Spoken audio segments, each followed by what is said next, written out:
Encounter news, अब लेंगे हर खबर की खबर। इंदौर में मेट्रो परियोजना को लेकर अब विवाद गहराता नजर आ रहा है। समाज सेवी किशोर कोटवानी ने जन सुनवाई के दौरान कलेक्टर शिवम वर्मा से मुलाकात कर प्रोजेक्ट में अनियमितताओं के आरोप लगाए हैं। उन्होंने मेट्रो प्रोजेक्ट से जुड़े कई अहम बिंदुओं पर सवाल उठाए हैं, जिसमें पर्यावरण, हेरिटेज और प्रोजेक्ट की प्लानिंग शामिल है। इंदौर में जन सुनवाई के दौरान समाज सेवी किशोर कोटवानी ने मेट्रो परियोजना को लेकर कलेक्टर शिवम वर्मा से विस्तृत चर्चा की। उन्होंने आरोप लगाया कि प्रोजेक्ट से जुड़े कई महत्वपूर्ण पहलुओं पर स्पष्टता नहीं है और कई मामलों में आवश्यक दस्तावेज भी उपलब्ध नहीं है। किशोर कोटवानी ने पर्यावरण प्रभाव आकलन समिति की उस रिपोर्ट का भी हवाला दिया, जिसमें कहा गया है कि मेट्रो परियोजना से भूजल पर कोई असर नहीं पड़ेगा। इसके अलावा उन्होंने 32 हेरिटेज संरचनाओं को लेकर भी चिंता जताई, जिनके लिए राष्ट्रपति के गजट नोटिफिकेशन के तहत अनुमति आवश्यक होती है। उनका कहना है कि संबंधित अधिकारी गजट के आधार पर काम होने की बात कह रहे हैं, लेकिन जमीनी स्तर पर ऐसा नहीं दिख रहा। 5 बिंदु थे। मेट्रो के 3 बिंदुओं में इसका प्रस्ताव ठहरा। दूसरा, इन्वायरमेंट इम्पैक्ट कमेटी की रिपोर्ट की भूजल पे कोई असर नहीं होगा।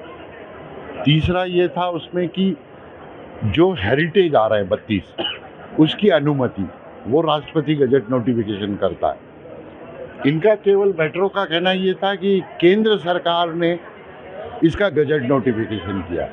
मैंने कहा जो गजट नोटिफिकेशन किया उसी पे बन रही है क्या?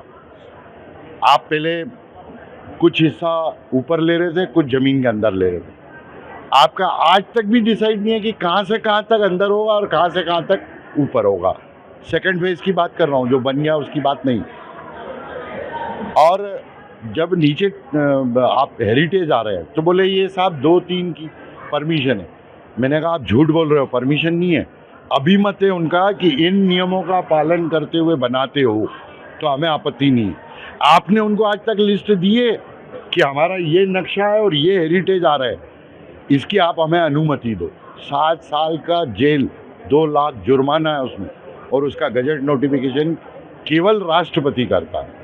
वो उनके पास डॉक्यूमेंट नहीं है। इतने बड़े प्रोजेक्ट में इन्वायरमेंट इम्पैक्ट कमेटी की रिपोर्ट लगती है। रिपोर्ट मतलब वो तकनीकी पूरी फाइल बनाते हैं। आपको ध्यान हो कि पिपलियाना तालाब जब मैंने रुकवाया तो उस वक्त भी इन्वायरमेंट इम्पैक्ट कमेटी ने रिपोर्ट बना के दी थी कि इन चीज़ों में ये बदलाव करें तो बना सकते हैं। इसी के कारण आपको ध्यान हो कि इसका मुंह पलटा 140 की जगह तालाब की तरफ हुआ। फिर भी तालाब के अंदर वो बिल्डिंग बन रही थी तो उसका FAR कम किया। 4 मंजिल बननी थी, वो 7 मंजिल बनी, आगे का हिस्सा और काटा। उसी तरह से मेट्रो का इनके पास अभी तक ये डॉक्यूमेंट है ही नहीं। हेरिटेज का कोई डॉक्यूमेंट नहीं है इनके पास। ये केवल एक तोता रट्टा कह रहे हैं कि भारत सरकार। मैंने कहा साहब, संविधानिक व्यवस्था में 3 सरकारें हैं, केंद्र, राज्य और स्थानीय निकाय। तो कलेक्टर साहब बोले कि नहीं, सब अधीन हम सरकार के।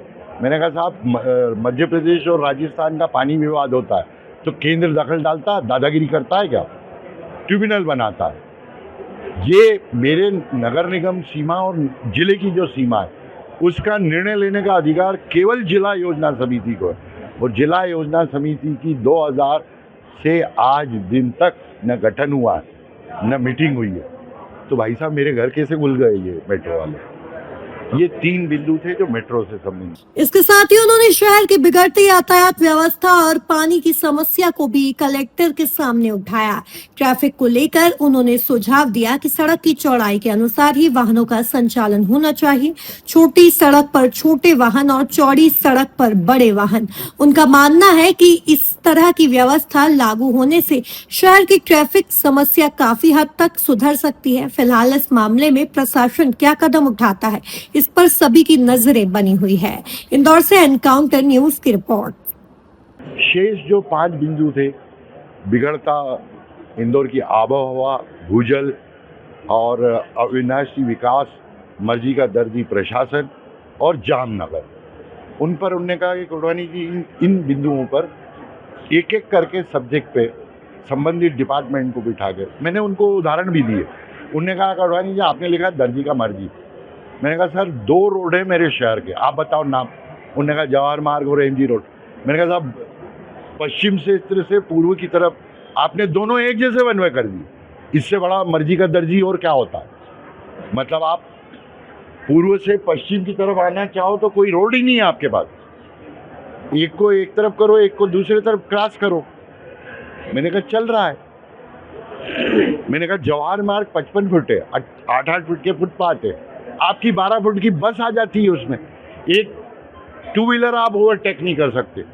क्यों इतने सकड़े रोड पे चौड़ी वाहन चला रहा हो? जितने छोटा रोड उतना छोटा वाहन, मंझला रोड मंझला वाहन, चौड़ा रोड बड़ा वाहन। जिस दिन इस फार्मूले को लागू कर दोगे शहर का जाम ऐसे ही खुल जाएगा। और ये सारी चीज़ें अव्यवस्थाएं, पानी वगैरह, ट्रैफिक क्यों हो रहा है? मैंने उनसे कहा कि 278 किलोमीटर नगर निगम सीमा मास्टर प्लान के एक्ट अनुसार प्रति वर्ग किलोमीटर में 10,000 जनसंख्या होना चाहिए। और आज की तारीख में 13 वार्डों में 1 लाख से 2 लाख के बीच जनसंख्या है। 13 वार्ड हैं जिसमें 50,000 से 1 लाख के बीच जनसंख्या है। और उसके बाद भी आप मेरे साथ आउटर सिटी में चलो तो 40% प्लाट खाली पड़े। ये जिस दिन विकसित हो जाएंगे तो इससे भाई और दुर्गति बनेगी। तो हमको ये अध्ययन करना पड़ेगा कि हमारे एक्ट का वायलेशन कहाँ कहाँ हो रहा है। भूजल की बात कर रहे हो आप, रेन वाटर हार्वेस्टिंग 555% में परमिशन देता हूँ आवास और व्यावसायिक बिल्डिंग की, उसका 1/3 प्लाट पे परमिशन देता हूँ, तो कितना परसेंटेज हुआ? 8% छत का पानी, जिसमें कच्चा भी है, टपरे वाला भी है, जहाँ रेन वाटर हार्वेस्टिंग हो ही नहीं सकती। और दूसरी तरफ जो रेन वाटर हार्वेस्टिंग है वो हम कंट्रोल नहीं कर सकते। किसी की छत पे कुत्ता बिल्ली हग रहा है, कोई अटाला रख के आया, वो एसिडिक पानी ज़मीन में ले जा रहा हूँ। और जो उनको चौंकाने वाली बात लगी, मैंने कहा साहब इंदौर में आज की तारीख में नर्मदा का 40% 30% के बीच वेस्ट हो रहा है, लीकेज। मैंने कहा जिस दिन इसको सुधार लोगे इंदौर तबाह हो जाएगा, ग्राउंड वाटर 0 हो जाएगा। सीवरेज फेल है, उसके कारण वो सीवरेज का पानी जमीन में जा रहा है, इसलिए जमीन का 94% दूषित है।